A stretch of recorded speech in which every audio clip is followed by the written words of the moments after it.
hear him cry for help. Matt jumps in. Matt Anthony hadn't been planning on jumping, but he heard Val's cry also and jumped in. These guys were having lunch, so they see them all go in and they figure the other two young guys, they can give Val a hand, and they expected to see him climbing up. By the time they get over and look in, they're gone. Something bad has happened here. The sheriff's department then sent out a helicopter, an initial search, and the next day, the sheriffs bring out a team. The turbulence was so intense, and there was debris, and it was very windy. They said it's unsafe to send down a diver into this. What's going through my head, sliver of a chance. What if there's an underground river that they got pulled into? They got sucked into a river and there's an air pocket or a cave. You're always wondering in these moments, like, there's got to be a chance, right? Someone on Facebook saying, Diver Juan Heredia is interested in helping out. So I gave him a call, and then he says, I'll be there. I said, well, what I'm asking for is if you have a drone. He said, no, I don't have a drone, but I want to go in. And so I make some phone calls, sheriff's department. They tell me they had 9 professional divers there and determined that this is unsafe. The last thing we need right now is a 4th dead person. I call Juan back and I said, look, we'll call off this idea and I'll keep looking for someone with a drone. It's already been determined to be too dangerous. He had this pause on the phone.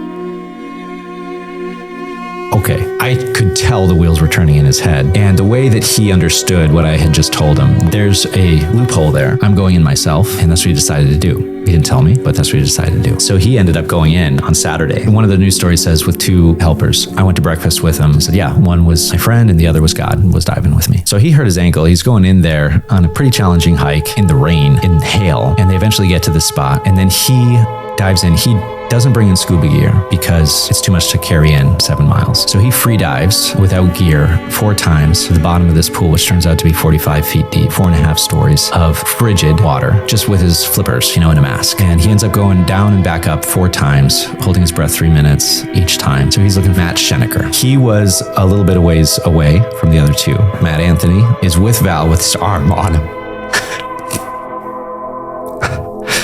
The 2 of them, had given their haul to try to bring him back.